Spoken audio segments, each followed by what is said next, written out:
As a social consumer app startup founder, I've read and listened to lots of behemoth social apps founding stories to learn how they build and grow their product to become part of our daily life. And here are some interesting things that I've learned and how I apply it to my product to improve my startup. Come for the tool, stay for the network. The first thing I've learned from the founding story of Instagram is the concept of designing products for single player but also for multiplayers. Instagram was initially designed as a photo editing tool, but it later evolved into a social network that enables users to connect and share their photos with others. This is an important lesson for all social app startup founder, and you need to focus on building a tool that solves a problem for your users. But you also need to think about how you can create a network effect that will keep them engaged and coming back for more. By designing products for both single and multiplayer mode, you can actually appeal to users who are looking for a tool to solve a specific problem, as well as those who want to connect with others who share their interest. Although the idea was popularized by famous figures at A16Z, it might be debatable sometime. And in the case of Instagram, the mechanism of following and sharing to other social platforms was there at the very beginning. Because switching the mindset of users who came initially for the single player game to multiplayers is not a trivial task. Many big companies fail at transitioning their single player mode product into a network. One example of a company that failed to transition their single player based product into a network is Google+. So Google+ was designed as a social network that will compete with Facebook, but it failed to gain traction and was eventually shut down. One of the reasons for its failure was that it was built as an extension of Google's product, linking other Google's products like Google Drive, Blogger, and YouTube, rather than just a standalone product that could compete on its own merits. This particular example is also mentioned in the book The Cold Start Problem by Andrew Chain, a general partner at A16Z, a book that I highly recommend for founders building apps with network effect. Another example is Microsoft's attempt to build a social network called Social. Social was launched in 2012 and was designed to be a hybrid social networking and search, but it failed to gain much traction and was eventually shut down in 2015. One of the reasons for its failure was that it lacked a clear value proposition and was unable to differentiate itself from other social networks. As a personal example, my startup SewaYou, a location-based language exchange app, is by nature a social network and is from day one a multiplayer product. I was also tempted at many occasions to add more single-player type of features to retain users, such as integrating AI or ChatGPT to keep users on the app by allowing them to talk to a chatbot and so on. But with a little hindsight, it will just be another feature to maintain over time, and more importantly, it will stray away the essence idea of the app, which is to connect people nearby to practice a language in person. At this early stage of the app, I won't add any features that might make the app stray away from its initial proposition value. Maybe later, after reaching product market fit and having the proper resources, those nice to have features can be added to supplement the user experience and increase retention. Another example is Duolingo. So Duolingo is the world's most popular language learning app, and it makes easy and fun to learn a new language. It offers like more than 30 languages and is designed to be used as both a single player but also a multiplayer app. Additionally, it has a leaderboard ranking system that allows users to compare their progress with their peers, encouraging friendly competition. The app also has a praising feature that allows users to praise each other's progress, and this encourages helpfulness and inclusion, creating a sense of community among language learners. It has even been credited that it helps bringing couples together as users have gone to marry the very people they were praising on Duolingo. Another interesting thing that I've learned from the founding story of Instagram is the engineering hacks they used to make the app feel blazing fast. Instagram pre-uploaded photos while users were writing their post captions, so it gives kind of like the impression that the upload was happening instantly when clicking on submit to upload the photos. As a startup founder, I know how important it is to optimize the user experience and reduce the friction that might cause users to abandon your product. By using smart and clever engineering hacks like this, you can actually make your app feel faster and more responsive, which can lead to higher user engagement and retention. For SewaYou, for example, during the onboarding, users are asked to fill their profile in order to fully access the app.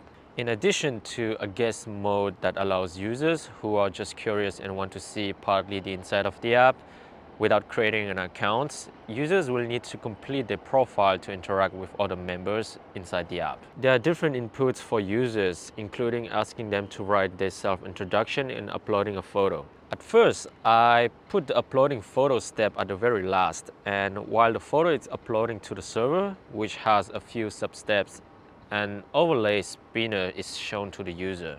And that loading spinner takes a solid of 3 or 4 seconds, and meanwhile the users cannot do anything. So instead, I moved the uploading photo step one step above and asked the users to write their self-introduction in the very last step. So users can start right away writing their self-introduction while the photo is uploading in the background. And instead of blocking the interaction with an overlay loading spinner, I just show a small text messages like upload in progress. This was just one of the dozen product-related decisions I've made to improve the overall app performance and experience. You need to pay attention to this kind of small details because adding up, they can greatly improve your app experience, and if not well implemented, might even discourage a user to finish their onboarding altogether. Finally, the last thing I've learned from the founding story of Instagram is the importance to have access to big networks.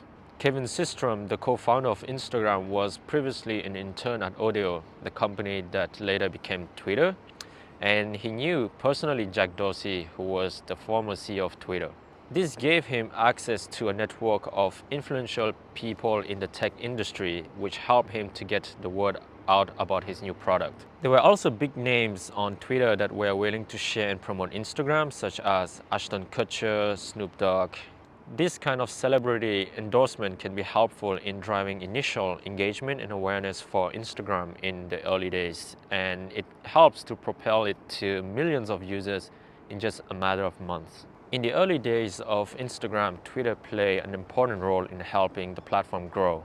Instagram was launched in October 2010, and at that time, Twitter was already a well-established social network platform with millions of users. Instagram's founders recognized the potential of Twitter to help them reach a wider audience, so they used Twitter to promote the new platform and to share updates and news about Instagram's feature but also functionalities. Additionally, Instagram also allows users to share their photos on Twitter, which helped to drive traffic and increase awareness of the platform.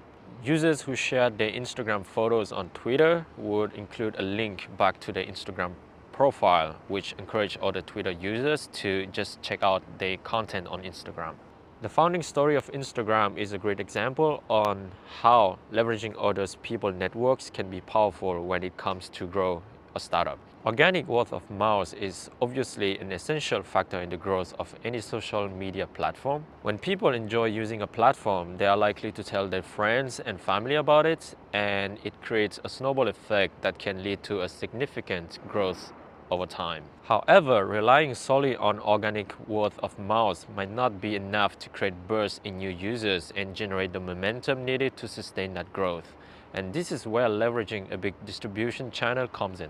Another way to leverage other people's network is through collaborations with other brands or platforms. For example, a fitness app might partner with a healthy food delivery service to cross-promote the services to each other's users. For my app, SewaYou, a way to do that is to collaborate with language influencers that have language enthusiasts in their audience. Word of mouth is even more effective when it's endorsed by a person or influencer that you've been following for a long time in a specific niche. It's even more effective than when it's recommended by your friend. In general, social apps' rapid growth really happens in a short but intense period where momentum is created and almost never wears off. And that's kind of the growth that I'm trying to aim for my app as well. For example, in 2012, Instagram gained significant traction when Facebook acquired the platform and promoted it to its user base. Another example is an entertaining app released back in 2012, so more than 10 years ago. But it recently suddenly went viral and entering the top 10 of the App Store just because a popular streamer with millions of followers made videos using it and become itself an internet meme. That's the kind of burst you never experience just by pure organic word of mouth. As a rough estimation, so to reach the top 10, an app in the US App Store free apps category would typically need to generate at least 10,000 to 15,000 downloads in any given day, and up to 100,000 downloads to hit number one. Of course, having bursts of users should go along with having a product that retains users. Otherwise, the new users will just try out the product out of curiosity and then churn right away. So as a startup founder, it's important to build a network of relationships. Not only can this help you get the word out about your product, it can also provide you with valuable feedback and insights. Try to find people in your industry and who are influential and are willing to talk about your product as well. It could potentially be the difference between success and failures. That's still a work in progress for my own startup. And given that I don't have any prior track records, such as being a second-time or exited founder, I need to build the company but also personal brand from the ground up, starting with creating some contents that I hope people find valuable and so on. So that's it. If you find the video useful, please give it a like and subscribe to the channel for similar contents. And if you want to know how a startup event looks like in Japan, please check out this video. And also follow me on Instagram for bite-sized short videos to see the behind the scene of building my startup in Tokyo. Thanks for watching and see you in the next one. Bye.